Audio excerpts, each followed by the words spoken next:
got a car bounced off of turn 4 there. I think it was got debris on the front straightaway too. That was Foyt's car. Caution is out. He's in it again. He's in it again. Yeah, Larry Foyt slid all the way down the front stretch wall after Kenny Wallace did the dive to the bottom, and caution is out. And what the spotters for these leaders, they got to do, they got to talk them through all this debris on the front stretch. They don't need to run over something and cut a tire down. Larry Foyt rolled snake eyes with that casino car. Don't forget that Todd Bodine said he wasn't very good on restarts, geared up a little too high. This could be a real break for Biffle. It could. Hard in the outside wall. Oh, look, that's it, man. Let me tell you, that wall.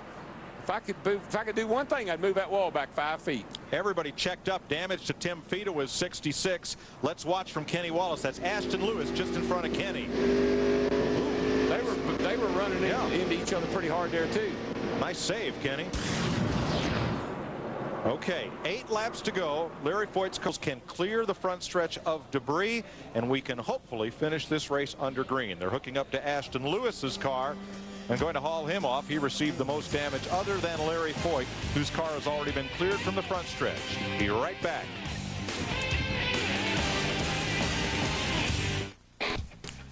Well, back here in turn 2. A long looping spin down to the track apron. Larry Foyt is the driver, and caution is out. Who'll lead the second lap? Biffle. No, that's Nemechek. Excuse me, Nemechek. He come flying up. He got him 3 wide off a 2 over there and took the lead.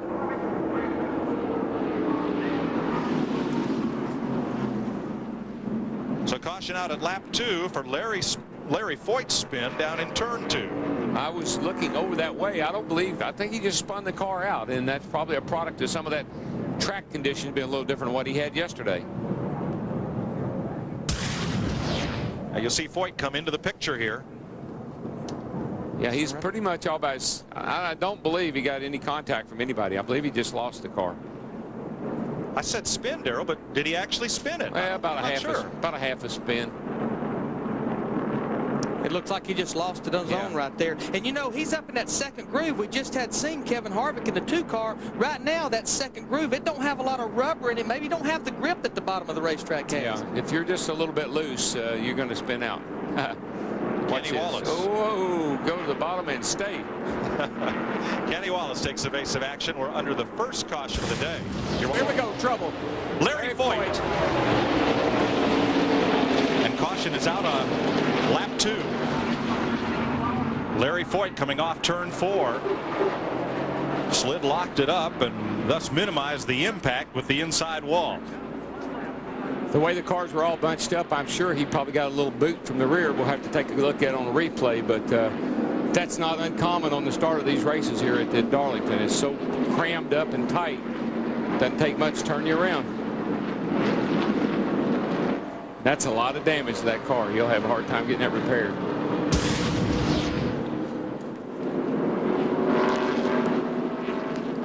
Let's have a look here.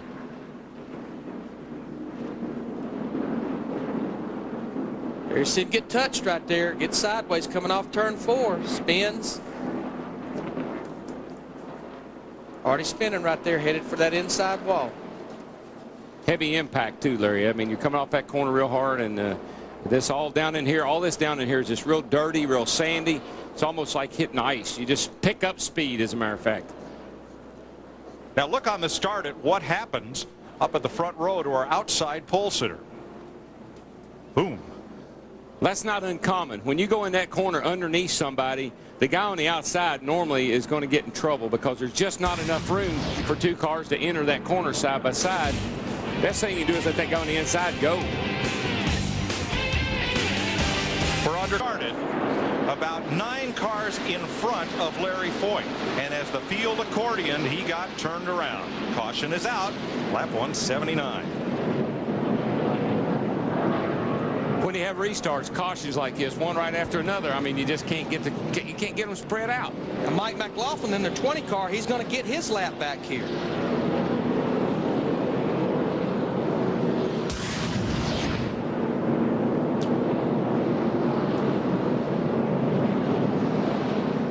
Just comes up. Yep. Yeah, it just comes up off the corner.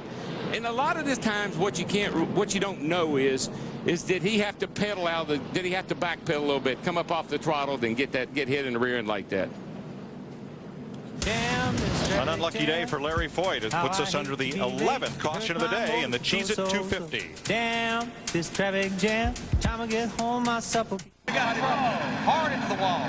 The 66 got into the side of that 63 car. Shane Hall Got a bunch of cars down at the bottom of the racetrack. And Larry Foyt, that 14, Mark Day, the 16.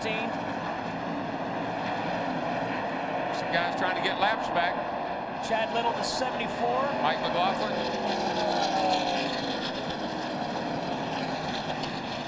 Larry Foyt, that Harris 14 car, we just had been talking about him, stayed on the lead lap and gets caught up in this accident. Yeah. A lot of damage to that left rear. 63, got the 16 Day down here at the bottom.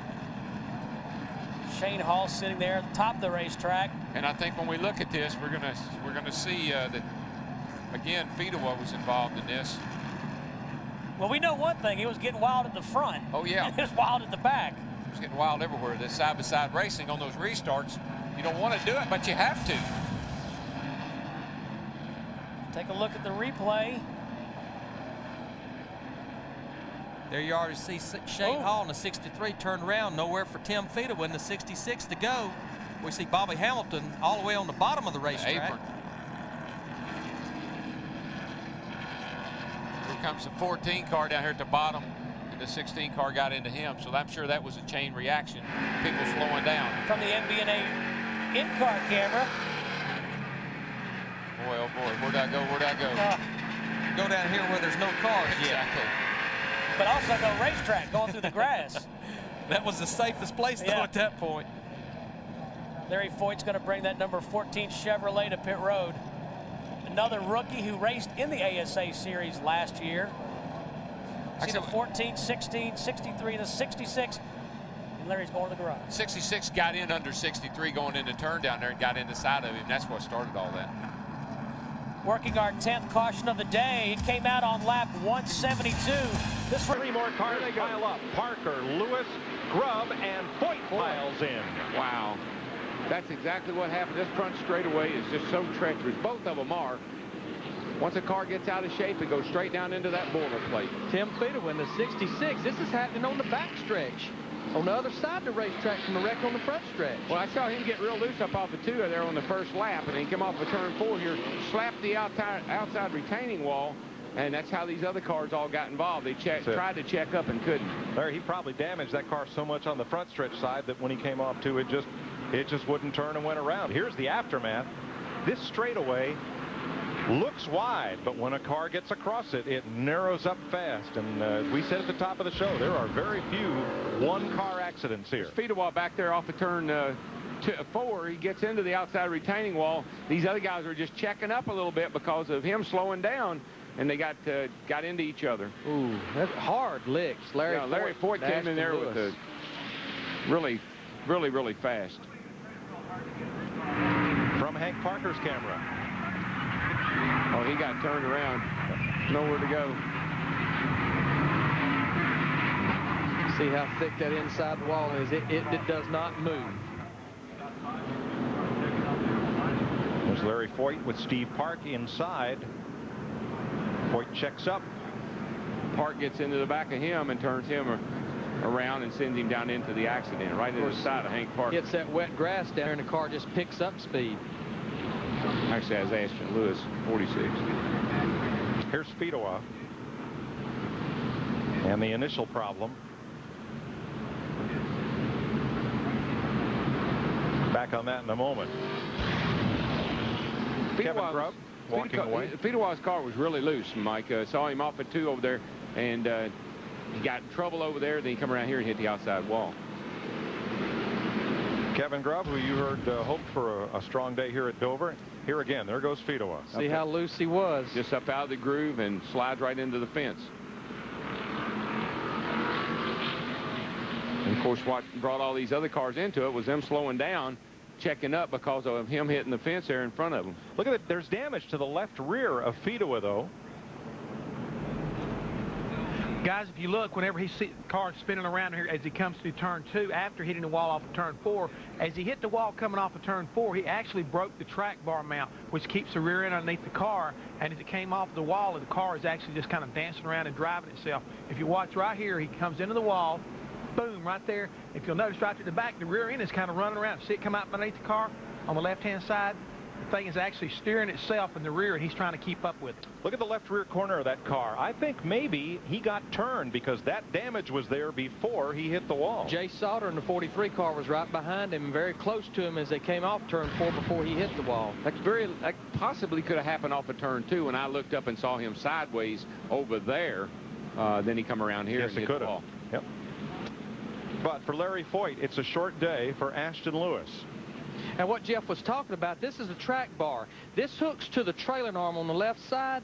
This hooks to the frame on the right side. A lot of times this part of brake or that part of brake, and that's what holds the rear end in the center of the car. And when it breaks or a heim joint breaks rod end, the rear end has no way of staying in the center of the car. Dick Berggren. Short. It's just come out of the infield care shed here. Larry Foyt, you okay? Yeah, I'm fine. Just really disappointed, you know. Really wanted to get some laps here and had some trouble early, which we knew might happen. Just got caught up in it. Okay, we're glad you're all right. Almost. Not. Larry Foyt. Oh, he's had contact too. Contact with the wall and is off the track. Do not see a caution flag. Boy, he's got a pretty badly bent right front wheel. He's pretty badly bent left rear. Now it's out. Caution is out as Larry Foyt is unable to make it back around to the pits. His Chevrolet is parked. Foyt, a rookie this season, ran in the ASA last year. So far, his best finish has been 12th at Talladega. He won't get near that tonight. Kevin Harvick is our leader, but watch out for Kevin Grubb, who is in second place here at Gateway International Raceway. Turn number 2. Larry Foyt and Jay Sauter are around. Caution's out. And there's Jeff Purvis' spun. Andy Santerre drives off the 11.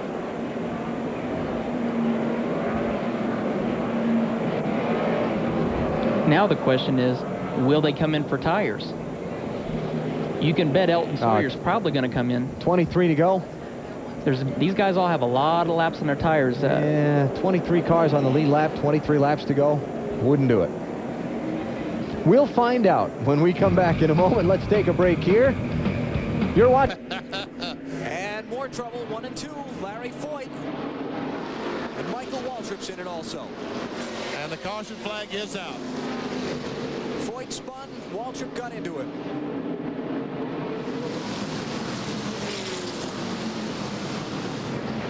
Lap 26, caution number 2 here at Bristol. And Michael Waltrip's been in NASCAR on TNT with the NASCAR Busch Series tonight. And the leader is Kevin Harvick. There is Michael Waltrip's car. It's just been pushed behind the wall. Short night for Mikey. 2 cautions in the opening 26 laps, and he was in both of them. Here's the most recent. Oh, wow. 3 cars, 3 wide going in the corner, and the 21 car, Skinner, the second place car, just barely got through that without some damage. There we see Larry Foyt spin up in front of Michael. Now watch as he comes back down. There went Skinner, and the 10 car, Jeff Green, went by on the outside.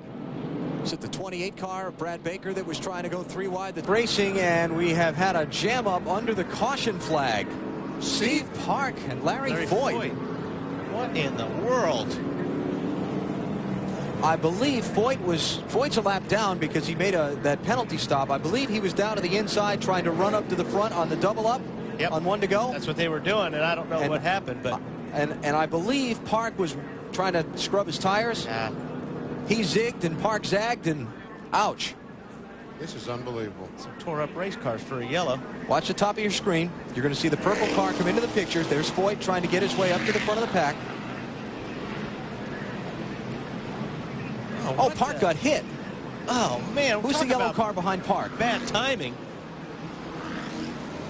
Look at this. Is that Dan Pardis? Looks like no, Park just spun. He just lost it. either something obviously had to break on that car or something for the car to turn left that hard. He didn't just lose it at that speed. Oh, that's crazy. It's almost like an axle was broke or something for the car to turn like that. Oh, man. Yeah, you see the skid mark right there? There's a skid mark right there. That's off, I believe, Steve's tire there. It looks like he was trying to lunge the car forward with the accelerator, and as you said, the axle was broken and the car just turned left on him. Steve took a heavy shot in the driver's side of the car, and you see the safety workers there working with he and Larry Foyt. Bizarre, and we'll hope they're both okay. We'll keep an eye on the situation for you and come back to Darlington in a minute on TNT.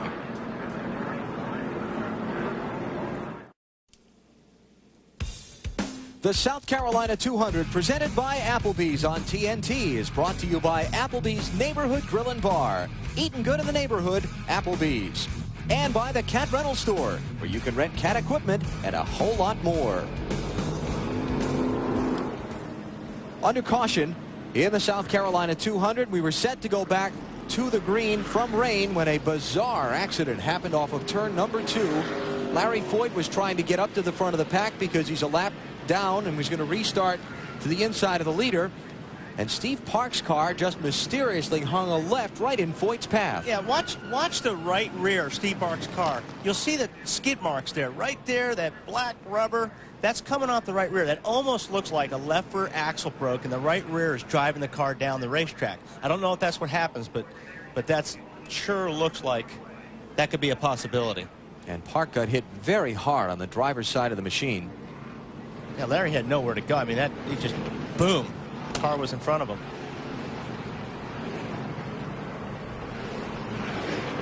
See the work still going on around the Steve Park car. Once again, here, watch this car and watch Steve Park. All of a sudden, man, that's terrible impact. Park's car.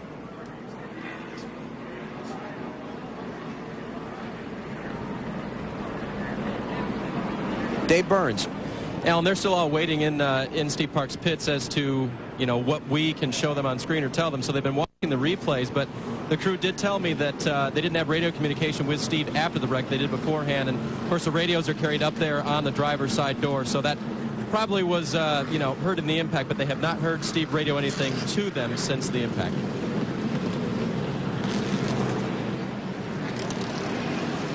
Boy. So we'll keep on top of the situation for you and bring you whatever update we can as soon as possible as the rescue workers continue to work with Steve Park over on the backstretch.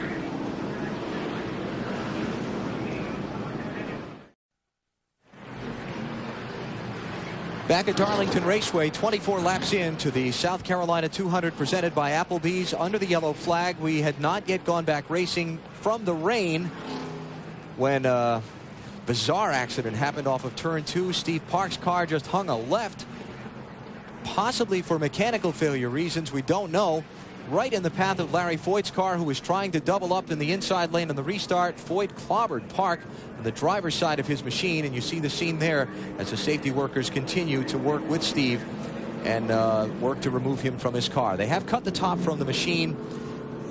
You know, obviously this is a serious situation, but at the same time, that's not an unusual thing in an accident where they want to put the driver on the backboard and stabilize his head and neck for possible, to keep from possibly injuring him further, trying to remove him from the car. So, well, by cutting the roof off the car, they can lift the driver straight out of the automobile. Don't have to try to squeeze him through some driver's door or whatever. So if there's any kind of unknown injury or whatever, they will cut the roof off in a heartbeat to get that driver straight out. We will monitor the situation, bring you whatever update we can as soon as we possibly can. Right now, let's take a commercial break from Darlington. It's the South Carolina 200 presented by Applebee's for the NASCAR Busch Series from Darlington, South Carolina. The scene remains unchanged from when we broke away. The safety workers still attending to Steve Park, who is still inside his car at the accident scene off of turn number 2. We'll give you whatever updates we can as soon as we can. Right now, you know, obviously they're still working with Steve at the scene, and there is no more information than that to pass along. While this is going on, let's check elsewhere on what's happening in the race. Here's Marty Snyder.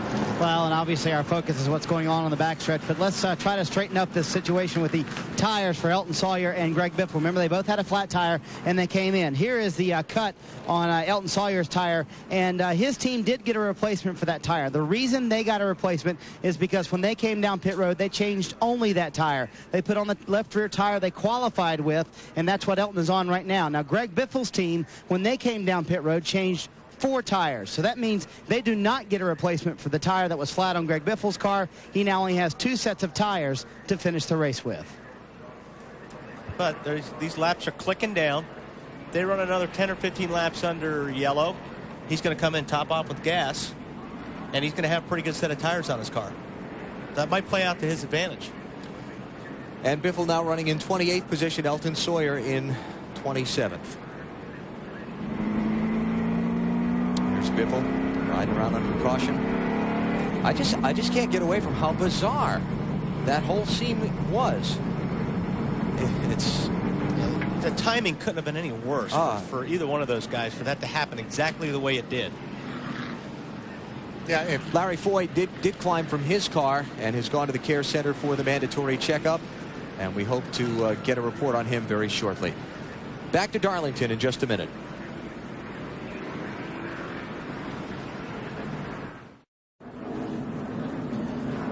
NASCAR on TNT at Darlington Raceway in South Carolina, where a very serious accident has slowed the South Carolina 200. Steve Park still being attended to by the rescue workers over in turn number 2. He is still inside his car. And no doubt a serious situation, and every effort is being made to give Steve the best possible care. We have no update, and we will get one to you as soon as we possibly can. And one reason I think that NASCAR puts up the blue tarps is just so that, you know, there's a lot of cameras around the racetrack. They're trying their best to get him out as best they can, and they just don't want these guys with a zoom lens and all the cameras to go down and put stuff on pictures that really and truly don't need to be out there. So that's why the blue tarp is around Steve Park's car.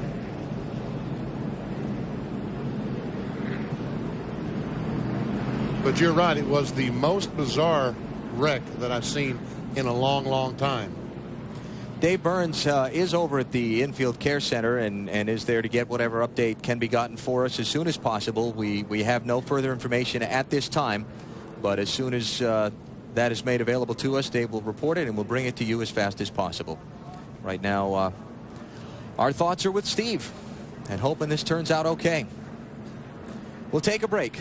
Back to Darlington after this.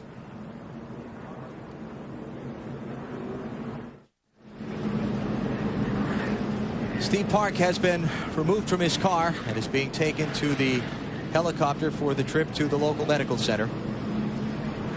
And that is the latest update here at Darlington. Just a bizarre, terrible crash off of turn number 2 under the caution flag of all things, while we were getting set to go back racing in the South Carolina 200.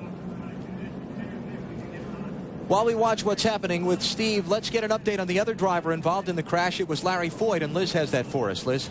And Alan, I'm out in front of the infield care center where Larry is still inside. NASCAR has said that he is okay. He's feeling a little woozy right now. The doctors have administered IV to give him some fluids and get that started.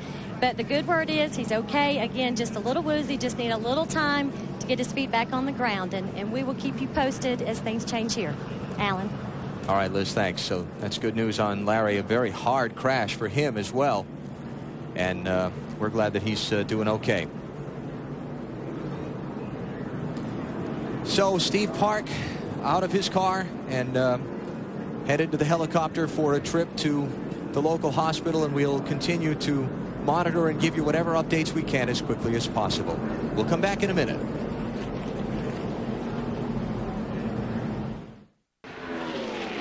Three cars involved: Randy Tolsma, Stedman Marlin, and Larry Foyt. Third caution.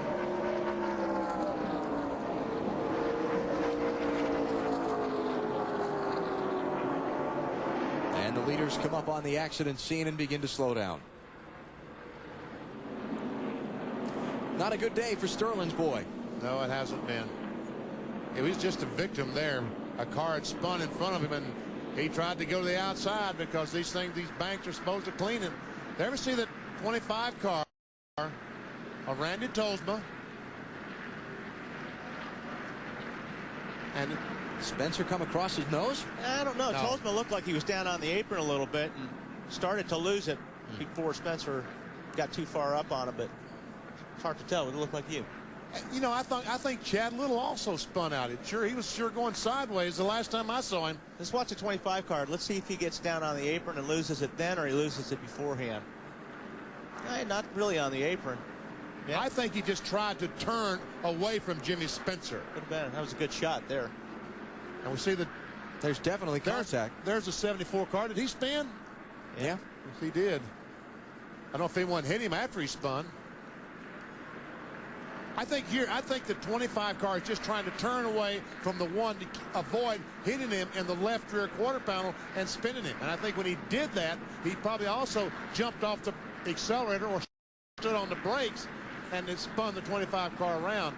And that was a heavy, heavy lick by the 95 car. This is Christian Elder as he sees the smoke and wisely goes to the inside. Chad Little was coming down the racetrack toward him, and he just got by that one, too. Chad has driven away. Trouble, turn 2. Larry Foyt, Ken Schrader. Cautions out.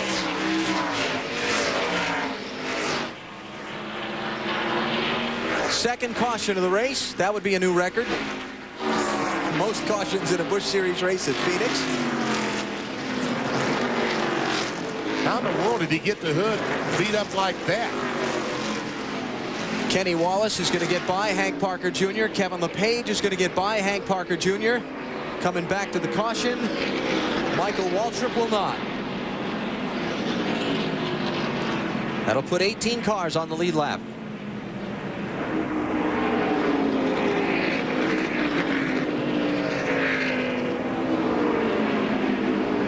What has been a difficult rookie season for Larry Foyt continues here in Phoenix today.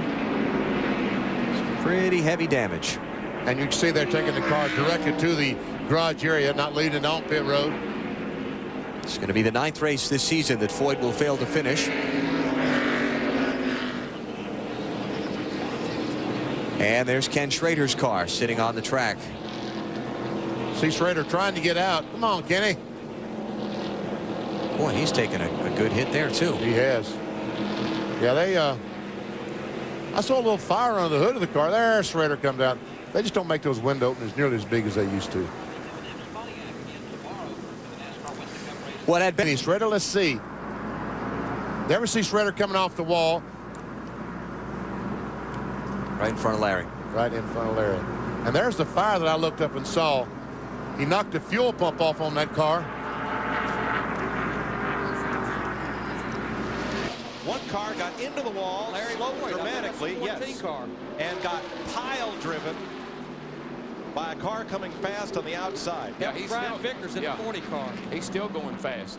And he has no brakes. He's knocked the brake line off, and he's going to have to keep going around. It don't look like he's going to come to pit road this time. No. Way too fast for his crew ever to stop him. Foyt bounced off the outside wall, and Vickers had nowhere to go. Oh, man, he just knocked the fire out of the wall again. Down here, coming off of turn 4, he just turned dead. Look at that thing. That thing just took a dead left or right into the wall. You see how much the right front tire's turned in right there. I would say what he's got, the tie rod or the drag link's bent or broke, and he had no control over it. He was just coming around the turn there, and all of a sudden that thing just goes dead left on him. Oh, watch this. Here he comes. Here he comes. Man, it's like, I don't know if maybe that hood being up in front of him, maybe he thought he was at the pit road entrance, because look how he just turned. Yeah, the right front tire was not towed in that bad until he hit the wall. There's Larry Foyt moving around in his car, which is a good sign. When the net's down, that's okay. even a better sign. Yes. Now watch Foyt come up off the corner and got in the fence. Yeah, he was already in the fence, caught it. And it just arrested his forward motion, and poor Brian Vickers had nowhere to go.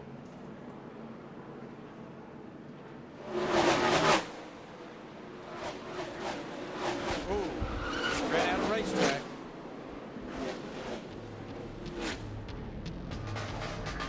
under caution for the 4th time. Jeff Burton has led every lap here at the track that has definitely proven it is too tough to tame.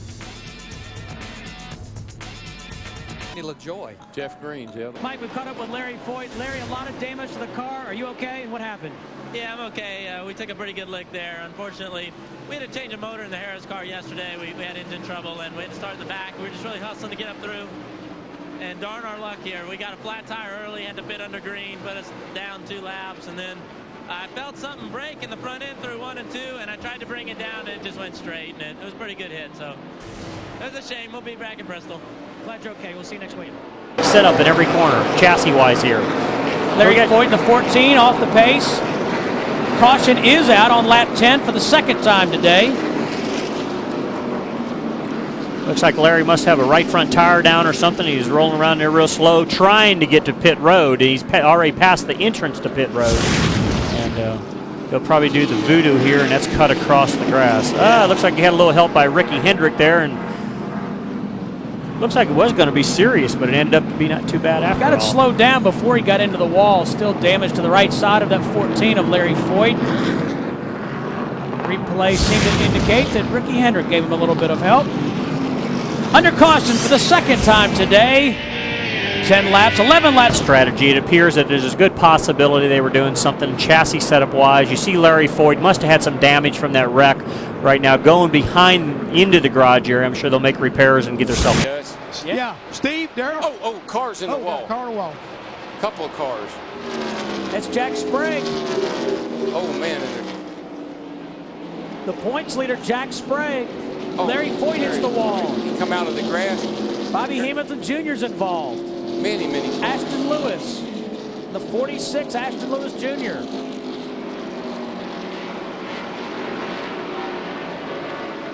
Lap 82, caution out for the 5th time. I don't know what Hammond was going to say about the weather, but we just had us a little storm here off turn 4, bud. Oh, Larry Foyt was having a great run in the 14 car. Got down in the grass, and when the car came out of the grass, it just turned and went straight up the wall, up the track into the outside wall. That's what happened to a couple of those cars. Let's take a look at what happened, DW. Coming off turn 4 here, 25 car gets a run up on the outside. Ooh. Something happened to Sprague. The car just jumped straight over to the right, got into Bobby Jr. Heavy damage to both those cars, and then these other cars are just taking evasive action. They get down in the grass. Looked like somebody else got into the side of Bobby Jr. there, and then the 14 car just comes up. Here he comes up out of the grass here, and just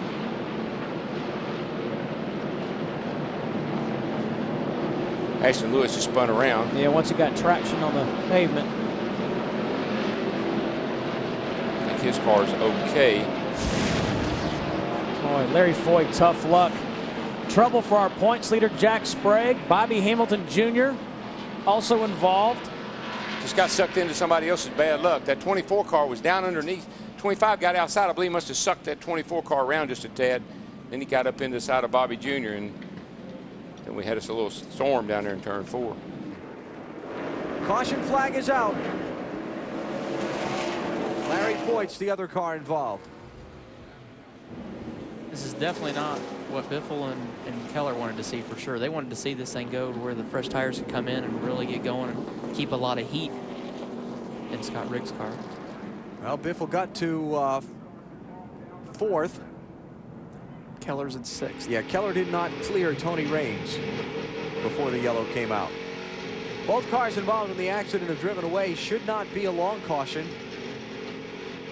Make a quick trip with one of the cleanup trucks to check for debris. See if we can see what happened. All we see is a couple of cars going around making smoke. It looked like Hornaday spun when he ducked to the inside around Larry Foyt, got in the grass. On board the net zero onboard camera. Let's see.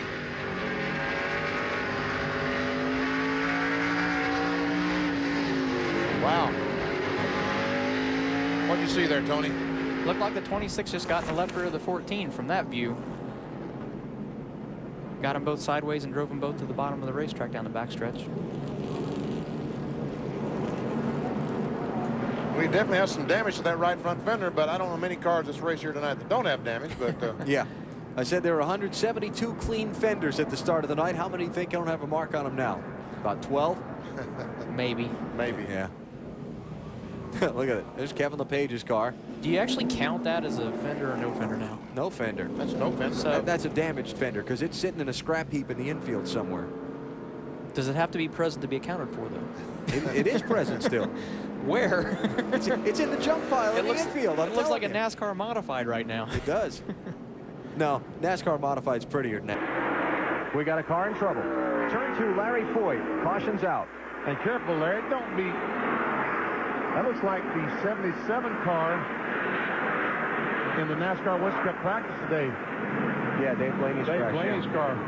About the same damage result. That would be yellow flag number 4. We had some fun at Bristol. We tried to get a little over-under pool going on how many caution flags we have in the Busch race on Friday night there. We should have done that tonight, too. Now, were you guys pretty close? Yeah, I think we were. I don't remember, as a matter of fact. And we see the heavy damage to the left rear. The quarter panels dragging the racetrack. Larry Foyt in trouble off turn number 2. Brings out caution flag number 4 already in the NASCAR Busch Series race at Richmond. That just shows the dedication of these pit crews. I mean, anytime anything happens, they know Oh, big finish to trouble. stop. We haven't even gotten going yet, and there's a big wreck. Scott Riggs is in the middle of it. Kerry Earnhardt, Ashton Lewis, Larry Foyt, Mark Green, Hank Parker Jr. all scattered all over the place. What was that you were saying at the start of the race about a slippery area down there? Now, watch these guys racing back. The leader's backed off because he knows the accident scene is over there, and all these guys are going to try and get by him and get a lap back, and all the accident cars are now driven away. Now, the problem is there's a bunch of liquid down there. They're running through it right there. Hopefully none of them get in too big a hurry. All right. So, caution is out. Just after being involved in the sliding incident on pit road, Scott Riggs is heavily damaged. There's Parker Jr.'s car. And let's check out what happened to cause the chaos. Tony talked about it, having trouble getting started there. But I don't know, it's all started before we get back there. Ashton Lewis in the 46 looked like he was one of the ones to get knocked sideways across the racetrack first. On board with Jason Keller.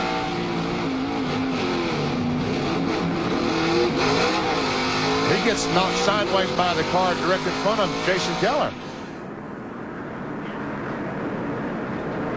That's the big problem with cars that lay back. Stacy Compton. Stacy Compton. That's the big problem with cars that lay back. When you lay back like that, if the guy takes off and then all of a sudden the cars in front are doing what they're supposed to be doing, a lot of times then they have to check up, and then the guy behind doesn't see it. He's too close. He's doing what he's supposed to be doing and staying in line, staying closed up. And that's the problem that we've had in the Cup Series. Luckily, we haven't had a lot of those wrecks, but that's the one thing that NASCAR's been emphasizing to us in the drivers' meetings are to stay closed up behind each other. What guys try to do are lag back. They know that as soon as they get to the line, they can pull out and pass them. What they're trying to do is just get a big enough run to where they get that momentum, and just as they get to the line, they can pull out and go on. But that's the problems that it causes a lot of times, and it's just a stupid mistake to do something like that. Riggs has gone behind the wall. You see Mark Green's car being pushed behind the wall. Hank Parker Jr. climbing from his machine. Under caution again. Restart. I mean, this doesn't seem to be a very good place to crash. They're getting ready to go back to racing. They're running about 65, 70 miles per hour, and somebody runs in the back of someone, and as close as the cars are, pretty soon the racetrack is blocked and there's nowhere to go, and bam! Marty? Well, BP, another news. Caution flag is out here at Phoenix. Larry Foyt went for a spin. You see the resulting damage to the back end of his car. Oh, just trying to hold it off of Casey Kane. About like Wally Dahlin back a moment ago, just trying to avoid spinning another car out, and bam! Hits the wall himself. Your car goes all to pieces when you dive on the bottom of the guy entering turn 1. It's just, there's no grip down there. And he just barely touched the wall, and look, Benny messed up that Harris car. He knew he was in trouble right there. Yeah, he said, "Oh man, I'm in trouble." Casey didn't realize. Casey didn't realize how big that almost got. 4 of the 26 lead lap cars have pitted, Dave. You want to get single file here as quickly as possible. That's the safest thing. But this track's a lot better today, Larry, than it was yesterday because the Busch race really added almost another groove up there. And it's a little cloudier today. The track is Larry Foyt, who finished 8th in the Busch race here 1 year ago. Had his best finish of the season last week at Texas. Pretty good top 10 though, Mike. With you got a Dodge on the pole, a Chevrolet second, a Ford third, and you got Dodge and a couple more Pontiacs. Parity looks pretty good. I tell you, just watching Larry Foyt here, he was the slowest car in practice, and this team, they can't get caught up. You know, this is a brand new race car they brought here, has not been tested, not been in the wind tunnel. Last week, struggled at Texas, a shifter came off during the race. They're playing catch up, and when you're running this many races in a row, Darrell, it's just hard to ever get caught up when you're kind of a new team starting. Yeah, I mean, all you're doing is showing up. It's unfortunate. I mean, it's the nature of this beast. Like you said, once you get behind, you just stay behind. He's going to be 20th quickest out of the 20 cars that's went, so he'll hope he has enough owner points to get in probably on a provisional. It'd be very borderline, Mike. I think so. Jeannie? Chase laps won't matter. Yeah, well, it won't. You know, those cars, Michael and he have both shown the ability to work together and get to the front. Jeannie? Down here, car round. Dale Jarrett in the wall, and whoa, Benson just missed him. No, he didn't. Looks like Jeremy Mayfield got wadded up about 8 of them over there, 8 or 9 of them. Missed Jarrett, but caught the wall. Nemechek's in it. But I'm going to tell you what, Kurt Busch, he's going to race him back. He backs off finally over there in turn 4, but will Jeff Burton get his lap back? I don't think so. Rusty Wallace is not backing off, though. In fact, Rusty's going to be 3rd coming across the line. Now, if you want to know about the gentleman's agreement, there would have been a good example of when the gentleman's agreement would have been in effect. Dale Jarrett has climbed from his car, Darrell. He's okay. Jarrett, Benson, Robbie Gordon, you see here, Larry Foyt, all involved at turn number 2 with 20 laps to go. The gentleman's agreement, oh, Lord, Dale Jarrett's car is, look at the back of that thing, Larry. Brand new race car. Casey Mears was in it as well. Now, Dale Jarrett's long out of that car. That's the crew chief and Larry. Brand new race car. Not anymore. When we know our driver's out, we knew he got out of the car, yeah.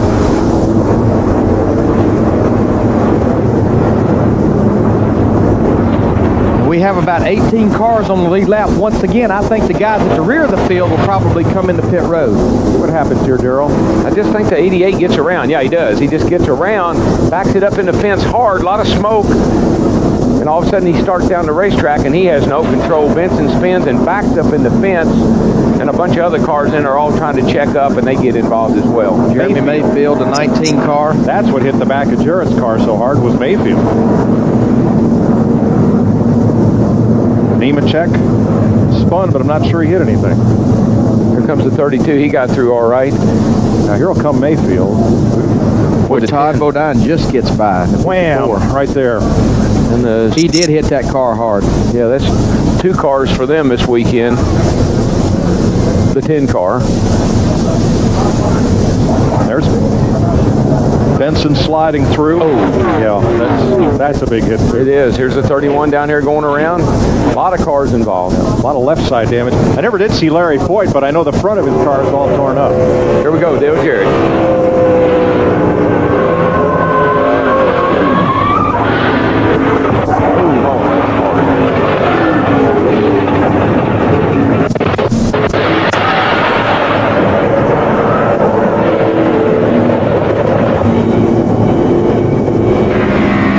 Benson.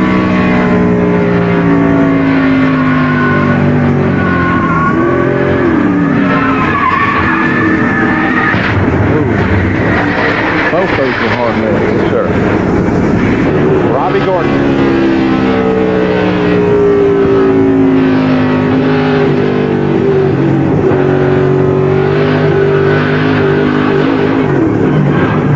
He got that on the grass, yeah.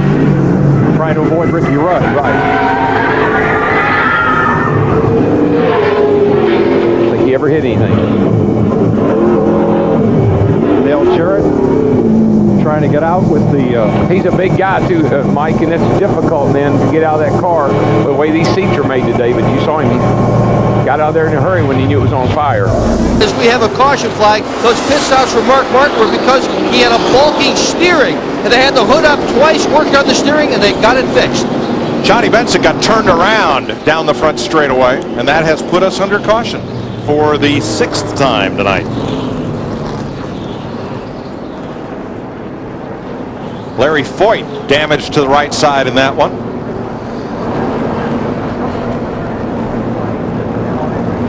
Didn't see how it got started. I didn't either. I saw the 10 car go around. Happened here on the right at the start finish line on the front straightaway. Of course, this front straightaway is very deceiving. You're in a turn all the time.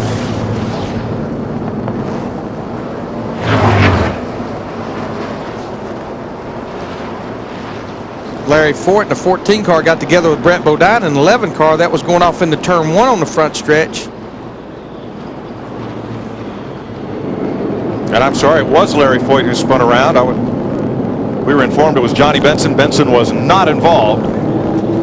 Night, but a lot of flashing lights. That is Elliott Sadler, the outside pole sitter, who's come to rest against the outside wall. He climbed out of the car okay. He slid up in the oil in turn 3, as did John Andretti and Larry Foyt, when Ricky Craven's engine appeared to let go. I was really worried about Elliott there because, man, Larry, he went hard in that outside wall, way over there in the middle of turns 3 and 4, and the car finally came to rest right here at the start-finish line. It's the 8th caution flag of the evening. Yeah, what happened, Ricky Craven, this was going off into turn 3, and Craven got up high right there as the engine expired, let go on him, and then Larry Foyt in the 14 car was right behind him. He gets in the oil. He's going to hit the outside wall, goes up and hits it. And then John Andretti in the 43 car was involved in well. And then what happened when the caution came out, Elliott Sadler in the 38 car was trying to go to the high side around Matt Kenseth and around the leaders to get his lap back. He got in oil and he hit the outside wall and rode it around. He hit it in turn 3, ended up here almost right at the start-finish line. Very hard lick. Heavy impact. All of the leaders have pitted. Now the cars 1 or more laps down are on pit road as we work this 8th caution flag of the night. We started under yellow for 36th of 38 with a lap of 38.91. They are out of provisionals. Going to be tough for Foyt to be in this field. Here's Matt. And Skinner, who is out of provisionals along with Larry Foyt, will head home. Now Mike Skinner, with the 4 car, they will get a provisional back next week at Sonoma, but since Larry Foyt, the 14, did not make it. What's going on? Car in the wall, turn 4. Larry Foyt. Got one in the fence behind you. One in the fence behind you. Caution is. The caution flag is out. And Foyt drops down off the track into the grass and out of harm's way. I tell you what, when they have a caution flag and these cars bunch up, it's so hard to stay off each other, and pretty soon we have another caution flag. And all of a sudden, some cars are going to get, Tony Stewart's going to let some cars, oh, Harvick's not going to let him back in the lead. I forgot that Harvick had taken the lead and Sprague had passed Stewart. I said, well, he's going back in the lead lap, but I looked up and had the wrong leader. Larry Foyt out of Houston, Texas, started 31st. He just got up. Well, it's hard to tell. It happened way back, getting in at turn 3. I don't know if he got a little bit high and lost the BP or if he got some help. We just kind of saw it. You can see the tire marks went way back. It started on the entry at 3, it looks like. And what's been a very tough rookie Winston Cup season for Larry Foyt doesn't get any easier today here in Chicagoland. Months ago, and what might have caused this spin and crash? That's definitely loose. I just think you get loose getting in the corner. And talking to the drivers down there today, Wally, it's the driver has to be so precise with the rear gearing and everything getting in the corner, and it's easy to get that car out of shape. Keep throwing that term loose around. How about we dive into the Home Depot Virtual Garage?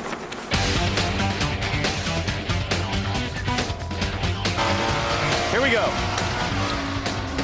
Getting down on the corner. Now, if you watch the tires, when the green is good, that means green. All the tires are working the same. But when you see those tires turn red, that means they're not grabbing the racetrack, and the car wants to slide up the racetrack. It wants a fishtail. And that's what happened to Larry Foyt when he drove down into turn 3.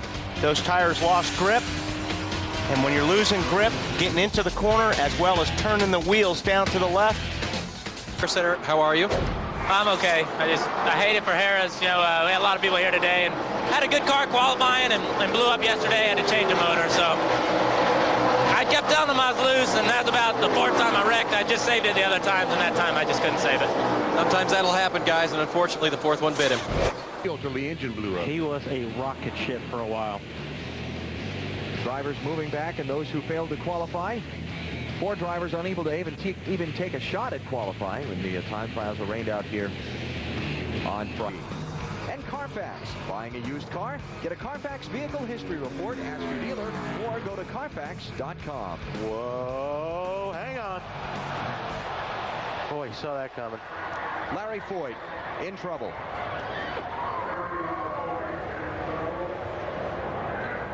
And in a lot of trouble to make the Brickyard 400 field, because they are way down in owner points, and the provisionals are not likely to get back that far.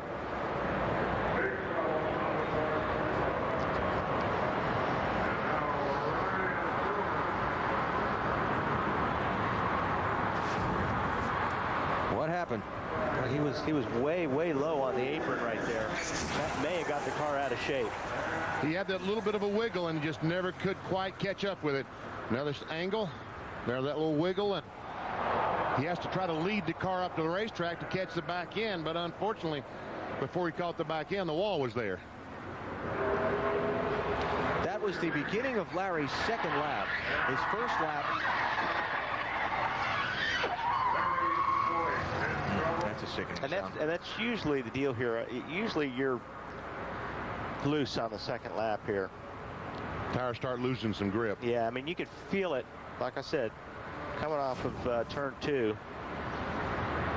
Larry's first lap was only 8th fastest of the 8 that have gone so far, so he needed something on that second lap. Bill, what he got, though, was not too good. Not what he was hoping for, Alan. Down here on the wagon alongside pit road with Elliott Sadler, currently 6th, and you were watching that replay. What'd you see? Yeah, just like Wally said, when you get under the white line in any one of these 4 corners, it's a lot flatter than it is on the rest of the track. And if you go down now, your car's got to be comfortable enough to go. And it looks like he just hit it with the left front too much, made his car wiggle. He tried to catch it, but it's just he run out of racetrack a little bit there. Now you see he's way under the white line right there, and that kind of unloads the car a little bit. It helps the car turn, but sometimes it'll do it too much, and just got away from it.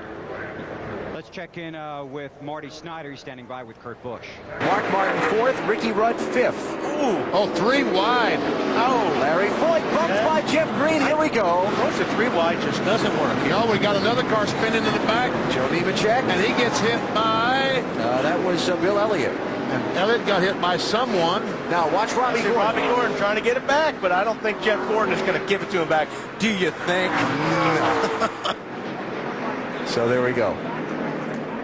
Spotters telling the drivers the cars are all off the track in the accident site, and they race back around to the caution. I don't think Robbie was going to get, or Jeff was going to give Robbie that night. There's that whole gentleman's agreement. Yeah, well, these two had a discussion about that. Yes, they did. A little while ago. Well, that one didn't take long to come out. 3 wide does not generally work well here at Bristol, nor does it work well when one car gets run into the back of by another. Larry Foyt in the spin cycle along with Joe Nemechek. You're watching NASCAR on TNT. Okay, quick guess at home. Will the camera live through the accident? On board with Dale Jarrett. Check up. All right, come on down. Uh-oh. Made it. Jamie McMurray with the camera on the nose of the Texaco Haviland car. What a great camera shot.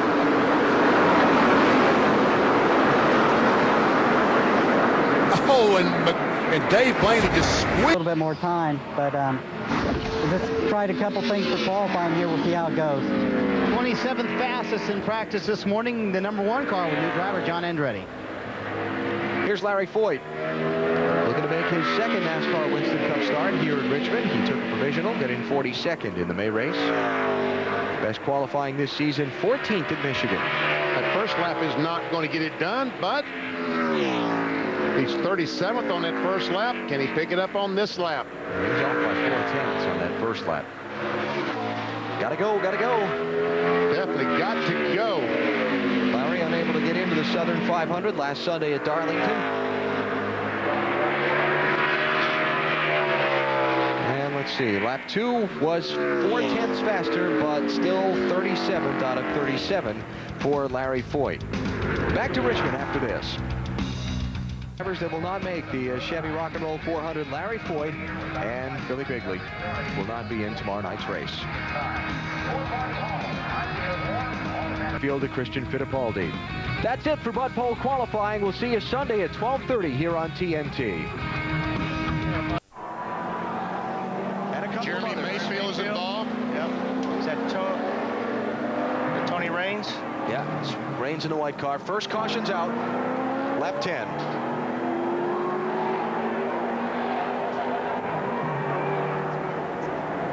And remember that there's no more racing back to the caution, so this is the point that NASCAR has to determine what order the field was running in as soon as the caution comes out, and set the cars back in that order before they come to pit road. And that's obviously going to be a huge problem here today because they're all absolutely. 2 wide and 3 wide. Yep. Spencer, Benson, all torn up. Go around. And Jeremy's right front is not turning. That's not a good sign. Car's rear suspension broken. See on the back right rear fender sitting down all over the tires. There's Larry Foyt.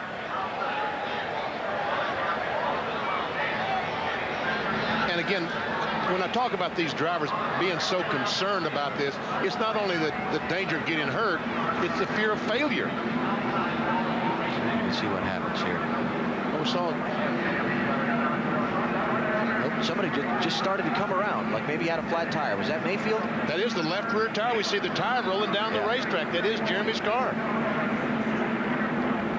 So he went up into Benson when the tire came apart. Oh, Larry Foyt first, I'm sorry. Yeah. And then the jam up behind him. That could be one reason that Jeremy had fallen back is because of that left rear tire going flat.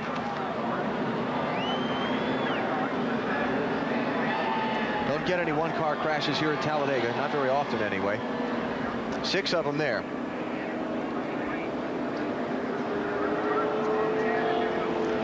So we're under caution for the first time. Pit road is closed, so we'll take a break. You're watching NASCAR on NBC.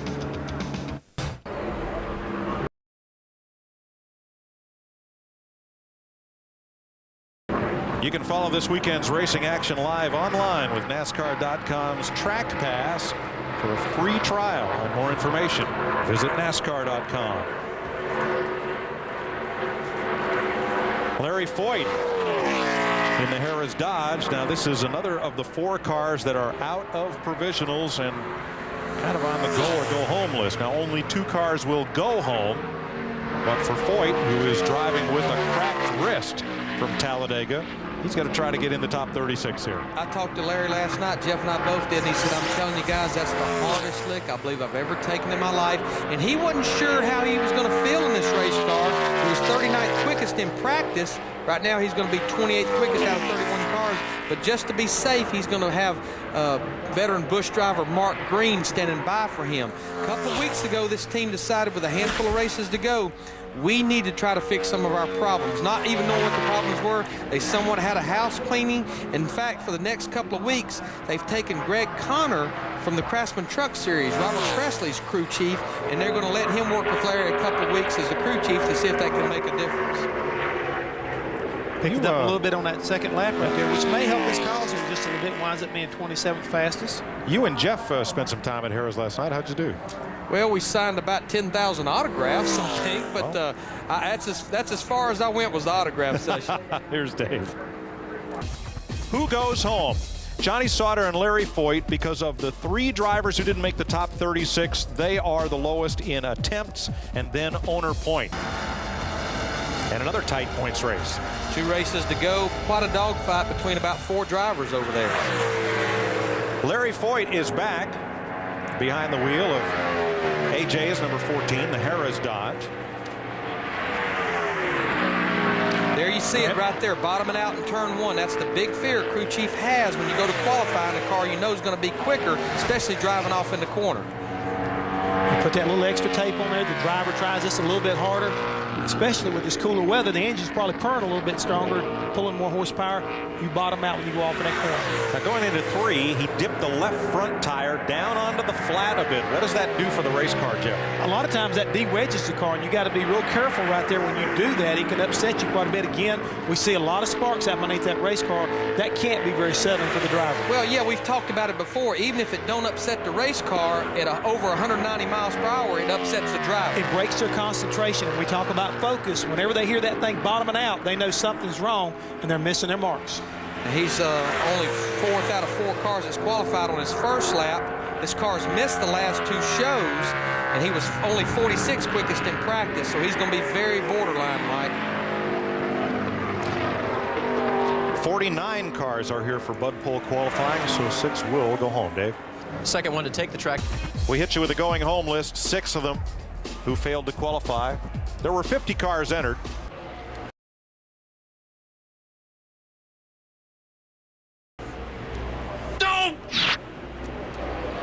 New season of The Simpsons, November 7th, only on Fox. Insert your own joke here. I'm going to say, we don't want to go there, do we?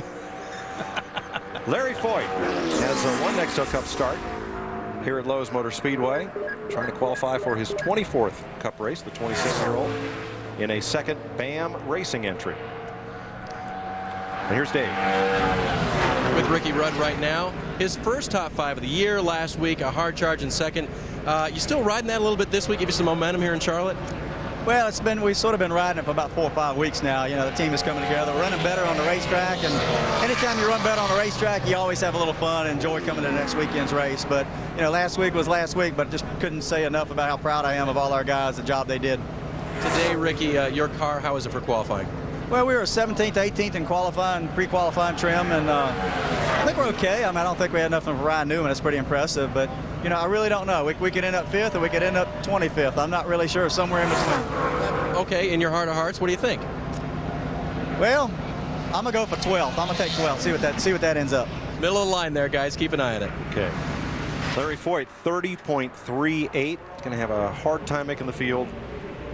With that lap, car bottoming out quite a bit on his run. Yeah, I mean, there's no question you're going to have to run in the 29s, and I'm not so sure it's not going to have to be close to the mid-29s to make those fastest 38. There are 52 cars here. 9 will be going home. Quality 500. It's going to be a wild race when you take a look here. These are the guys that failed to qualify: Jeffrey Bodine, Larry Foyt, Morgan Shepherd, and Kenny Wallace. The last race under the lights Saturday night, home track for most of these teams. Lock and load, boys. It's going to be wild. Tomorrow night, the SpongeBob movie 300 on TNT. And right now, the man on the bubble is Bill Elliott in that 98 car. And Bill Elliott, remember, is a go or go home because that car number is infrequently run by Ray Evernham's team. As this car right here is Larry Foyt in the 59 car, the second BAM racing entry. Larry was only 52nd quickest earlier today in practice, so he's going to have to definitely pick it up if he wants to race on Sunday. As we look at Bill Elliott, he sits here in 38th place. You got to remember that Matt Kenseth is up in the points, but he's also a previous champion. Terry Labonte is a previous champion. So if Bill was to get bumped out, I mean, the way the previous champion would be awarded, he may or may not be eligible for it. Larry would pretty much have to pick up about 3/4 of a second from what he practiced earlier to make the fastest 38. That first lap will not do it. That's exactly what he practiced at 30:55. So unless he can pick up quite a bit on this second lap, the big sigh of relief will be coming from Bill Elliott right now in that 98 team. Since they would go by this year's owner points first in awarding provisionals, Matt Kenseth would get the first provisional spot. Michael Walt, Sterling Marlin would look further on down to see where Terry Labonte would fall compared to Elliott, but that may be a moot point. Larry Foyt, 30:55. He's going to need 7/10. He didn't get it. He fell off by 3/10, so Larry Foyt does not make the field. Bill Elliott gets the final time trial spot. we will hear from the Rocket, who is the Bud Pole winner again, and set a long list of folks that will head home tonight.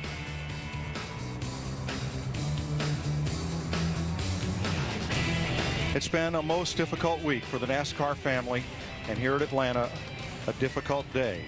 Our hearts are running out for Kirk, I think, to make the race. And even though he may have some provisional afforded to him, I don't think it's going to be high enough to be able to take advantage of it. Because again, you pointed out guys like Terry Labonte and Casey Mears, to name a few, they're definitely going to occupy those spaces long before he gets that chance. Now this is the second BAM Racing entry. It's number 70 for Larry Foyt. Now earlier this season they entered a second car with number 59, which I think would have had some provisional points, but by changing the car number I'm not sure if they picked up the 59's owner points or not, and Bill Sloboda's telling us no. And Larry was not that good in practice earlier. They've attempted a couple other races this year. He was 52nd quickest, but you saw in the graphic a year ago, driving the 14 car, he qualified 12th and finished 16th, both best ever in Nextel Cup. You know, seeing this is the kind of thing that puts me on the fence about retiring car numbers. In the case of an icon like Dale Earnhardt, I think it's appropriate to set that number out. He'll always be number 3, just as Babe Ruth was in baseball for the Yankees.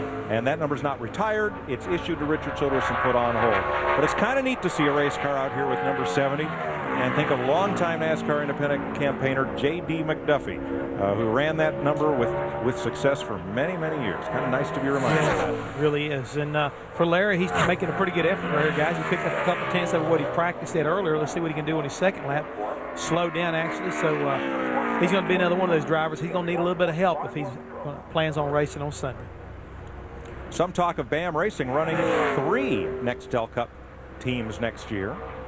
That, of course, dependent upon sponsorship. And Hornaday decides he's going to go to the bottom. Oh, we got a crash. Joey Clanton has come. He tried to slow down to get onto pit road, and in doing so, he has caused a melee behind him. That's Ken. Is that Ken Schrader? That's Ken Schrader just going out of our screen. There's Tyler Walker right there, the 36. There's Craig Kinzer, the 47, spinning around. Jason White had a good run going with his gunbroker.com Ford. Basically, if you're running 15th or back, you just had a chance to be in a big crash. Look at that, Ken Schrader. Damage to the 18 Fastenal Dodge, and you see Ken, he's got the window net down, signifying to the safety crews that he's all right. He's going to unstrap the helmet and climb out of that V. And that was a track blocker right there. Sure it was. There's a Tyler Walker who had such a good run going in Bill Davis's Toyota. Be interesting to see if the 09 trying to get to pit road is what triggered that. It appeared as if it was, Rick. He was the first truck to spin out of line, and then after that, it all broke loose. There's Kenny Schrader in the Fastenal uniform walking off back towards pit road. Good to see him get out here. Adam, what's going on down there? Well, the confusion really began a lap earlier after NASCAR had posted Joey Clanton. They told him that he had been posted and he had to come down pit road. But, Phil, he didn't hear that call from the team. So he spent a lap asking, are we going to come down pit road or what? They finally got the message to him, yes, you need to come down pit road. And now Joey Clanton coming on the radio complaining, why did they hit me when I was below the yellow line? So it started with some confusion one lap earlier, and then it turned into the melee that we saw on the racetrack. There's Jason White right there. We had such a good run going. He had driven that truck up into the top 15. See if we can take a look. There's Joey Clanton, the 09, slowing down. He's on the bottom of the racetrack. The 3 wide behind him. Oh, the 63 truck just didn't get the memo, man. He couldn't slow down as Joey Clanton was trying to get off the racetrack. Joey was not off the racetrack yet. He was straddling the yellow line, and they came around there, and the 63, he probably concerned about the guy beside him and didn't see him. Here we go again. He's driving through these guys to get, to get up there. His spotter should have said, he should have known a lap before the 09's got to pit. His spotter's got to tell him the 09's coming to pit road. He's on the bottom. Go high. And that was a communication problem. If he didn't hear that spotter or the spotter didn't tell him, that's the spotter's fault. A lot of times, don't you guys put your hands up in the air saying, hey, guys, I've got to go in? He's not going to see that. Down in the corner, it doesn't matter if he had both arms out the window, Rick. He can't see that. But what he has to have is communication from the top. We knew for 2 laps that the 09 had to pit. and that guy should never have been in this position. There it is right there. He is coming down pit road, but the 63 of Jason White runs into him. Nothing that the 09 did wrong. He was dead on the bottom, Phil. And he was probably waving. But it's very difficult. The 63 of Jason White doesn't have that much experience here at this racetrack. It sounds like he didn't really have that much help maybe from up top. He basically drove through and around the 00 to hit the 09. So even if the 00 had been or the 09 had been waving his arms, the 63 isn't going to see that. These are the trucks that were involved in this, the third caution, the third crash of the evening. That's one of those crashes you hate to have. It's just a guy coming to pit road that causes a big crash. You hate to see that. And so we have completed 24 laps at Daytona, but we have had 3 cautions in those 24 laps, and it has included some of the stars of this series. On their way out, the Fastenal Dodge won't have a chance to complete the first race of the 2007 season.